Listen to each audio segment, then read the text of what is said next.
I thought this was a Prime Minister who didn't really get it. He didn't get it because if we are to rebuild trust in our press, then we've got to show leadership on all the key issues. And that includes everything from BSkyB and whether he just ploughs on regardless, as he seems to be suggesting he will with his current inadequate process, to the question of Andy Coulson. And I thought it was extraordinary this morning that the Prime Minister didn't say that he had made a mistake, because he clearly did make a terrible mistake in hiring Andy Coulson, somebody who had resigned from the News of the World over phone hacking, taking responsibility for that, and about whom, and I think this will become very important in the coming hours and days, about whom specific information was passed by the Guardian newspaper before the general election to warn David Cameron about the dangers of making him his communication director. And Mr Cameron will have to answer the questions about what he knew about those allegations that had been put to members of his staff by the Guardian. He said repeatedly that he didn't know. Are you calling him a liar?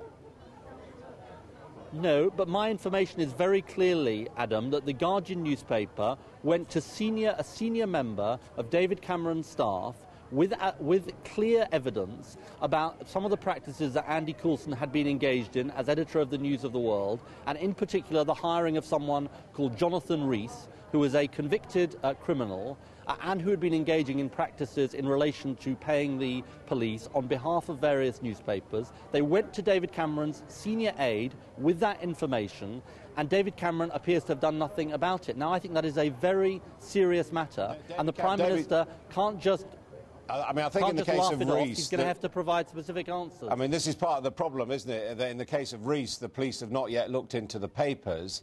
And also David Cameron is saying, I mean, can you name this senior official who was given this information? Because David Cameron said this morning on the record he never heard it. Well, I didn't exactly hear him saying that. Look, it's for the Guardian newspaper. I don't know who this senior official was. It's for the Guardian newspaper to do that. But let me just be clear about the Jonathan Rees issue. Newspaper articles had been published in 2002 and after that about Jonathan Rees. This was not some mystery situation. Articles had been published about him, and the Guardian, as I understand it, went to Mr Cameron with additional or Mr Cameron's staff with additional information. But look, this is just part of a bigger picture, Adam. And the bigger picture is this, which is... Yeah, carry on, let me just make the point about the bigger picture and then come back to me. The bigger picture is this, which is that Andy Coulson's claim was this is an isolated incident in relation to phone hacking, and that he resigned over it. But there was a welter of allegations, and there was a welter of really quite strong evidence about this, and David Cameron pressed ahead regardless. And I want to take it to this bigger issue. He needs to show the leadership the country needs, not just on that issue, but on the issue of BSkyB.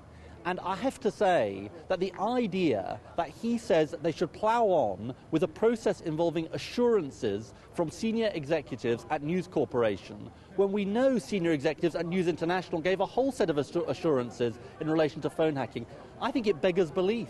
And I don't think that the public up and down the country will let this hold. And I really say to the Prime Minister, he must think again on BSkyB as well as on his own role in relation to Andy Coulson.